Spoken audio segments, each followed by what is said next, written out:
Dans cette vidéo, nous allons parler des banques et de la façon dont elles te jugent lorsque tu leur demandes un crédit immobilier. Elles veulent en savoir un maximum sur toi pour évaluer si oui ou non elles vont te faire confiance et donc si oui ou non elles vont t'accorder un prêt immobilier. Pour cela, les banques vont te noter sur différents critères et meilleure sera ta note, plus ce sera simple pour toi d'obtenir des crédits immobiliers. Salut à tous les amis, c'est Rémi, j'espère que vous allez bien et bienvenue dans cette nouvelle vidéo sur ma chaîne YouTube où on va aborder ce sujet hyper important pour obtenir un bon crédit, le scoring bancaire. Une banque, c'est assez simple au final. Elle s'enrichit en prêtant de l'argent à des particuliers ou des entreprises. Si on reste sur le domaine des particuliers qui veulent faire un crédit immobilier, la banque, elle prête de l'argent pour que les personnes puissent acheter un bien et un appartement par exemple. Sans la banque, si tu vises un bien immobilier à 200 000 €, à part exception, tu ne pourras pas l'acheter. La banque, elle te prête donc de l'argent avec des intérêts pour s'enrichir. Jusque-là, rien de bien compliqué. Ensuite, pour que ce système soit viable, il faut que la banque prenne peu de risques. Si elle prête à des gens qui ne sont pas solvables et qui ne payent pas, elle va perdre de l'argent et comme toute entreprise, ce n'est pas son but. Elle doit donc s'assurer au mieux du profil de la personne à laquelle elle prête de l'argent. Et c'est là qu'on arrive au scoring bancaire. Le scoring bancaire, qu'est-ce que c'est? En fait, la banque, elle t'accorde une note. C'est un peu comme un indicateur de confiance en toi selon divers critères principalement liés à ton argent. Qu'est-ce que c'est le client idéal pour une banque? En général, c'est en CDI depuis quelques années, 3 ou 5 ans minimum, propriétaire d'une résidence principale ou qui va faire son achat en résidence principale dans la banque, un bon salaire de minimum 2 000 € par mois, du reste à vivre, de l'épargne à côté, 10, 20, 30 000 €, en bonne santé, jeune, etc. Il faut également que tu aies des comptes sains, pas de casino, pas de paris sportifs, pas d'achat excessif et pas de crypto-monnaie. Un petit endettement bancaire malgré la résidence principale et là on a tous les bons ingrédients pour avoir un bon profil bancaire. Tout ça, sur le papier, c'est le client idéal, mais personne n'est parfait, personne ne coche toutes les bonnes cases, tout le monde a ses qualités et ses défauts. Et ton score, ta notation bancaire, elle peut être compensée selon certains critères. Les exemples classiques, quand on est jeune par exemple, 20-30 ans, on est en bonne santé, on a du temps libre, on veut investir, mais en général, on a peu d'argent, peu de salaire et peu d'épargne. A l'inverse, quand on est plus âgé, 50-60 ans, en général, on n'est plus endetté sur sa résidence principale, on n'a pas de crédit en cours, on a plus d'argent de côté, plus de salaire, plus d'épargne, mais on a moins de temps car on a un boulot prenant, des enfants et des fois on peut être en santé un petit peu moins bonne parfois. Dans tous les cas, il ne faut pas forcément cocher toutes les cases, avoir tous les voyants ouverts pour investir, juste se montrer sous son meilleur jour avec ses avantages. Je te prends un exemple personnel. Je viens d'avoir un nouveau crédit immobilier pour ma résidence principale. D'ailleurs, petite parenthèse, tu peux retrouver toute la rénovation de ma résidence principale directement sur ma chaîne YouTube. J'ai fait plusieurs vidéos, tu verras tous les travaux de A à Z. Pour ce nouveau crédit, je suis à mon compte. Ça a été plus difficile d'obtenir un crédit que lorsque j'étais en CDI à Toulouse à l'époque.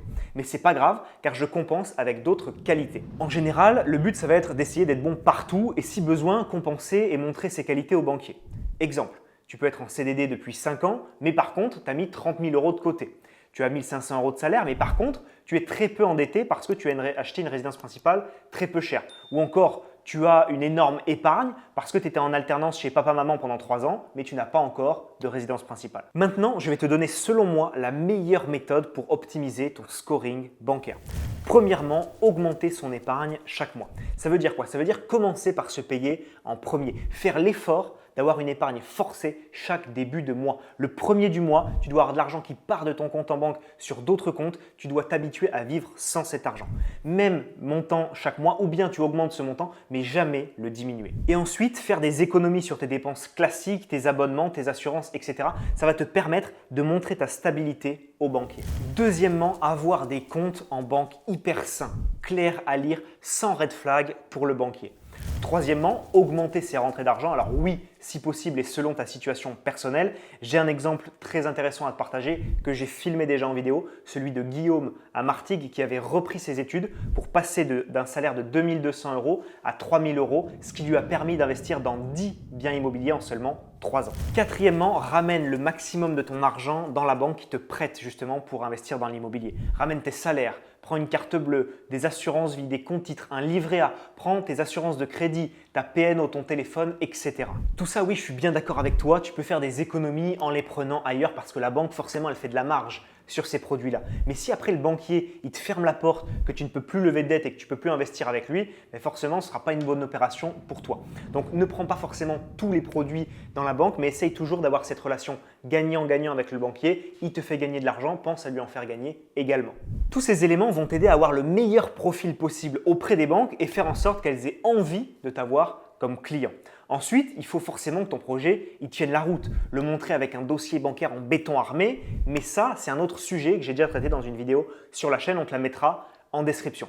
Car même si tu as les bons atouts, si tu présentes un projet qui est pourri, pas rentable, ça ne va pas le faire et dans un sens vraiment, tant mieux pour toi. Par contre, si tu as tous les feux ouverts, plus un projet qui est excellent, bien présenté, là ça déroule. Enfin, point très important également, il te faut le bon interlocuteur. Si tu tombes sur un banquier qui vient d'arriver, qui n'y connaît rien, qui a déjà fait ses quotas de l'année, qui est un spécialiste des résidences principales et du Pinel, alors que tu veux faire du locatif, ça va être une catastrophe. C'est pourquoi, selon moi, le rôle du courtier est très important. Il connaît les bons banquiers dans les bonnes banques pour pouvoir t'aider selon ta situation et adapter ce qu'il va te proposer en fonction de tes objectifs. D'ailleurs, n'hésite pas à liker cette vidéo et à t'abonner si ces conseils t'ont plu. Et en conclusion, j'aimerais te dire qu'aujourd'hui, plus que jamais, il faut avoir un bon scoring bancaire, un bon profil pour emprunter.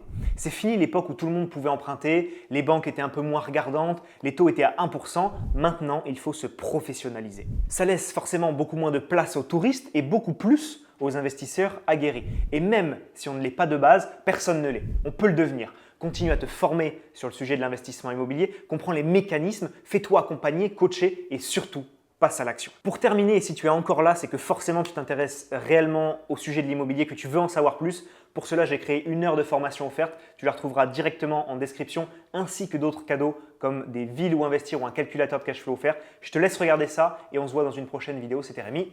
Ciao, ciao!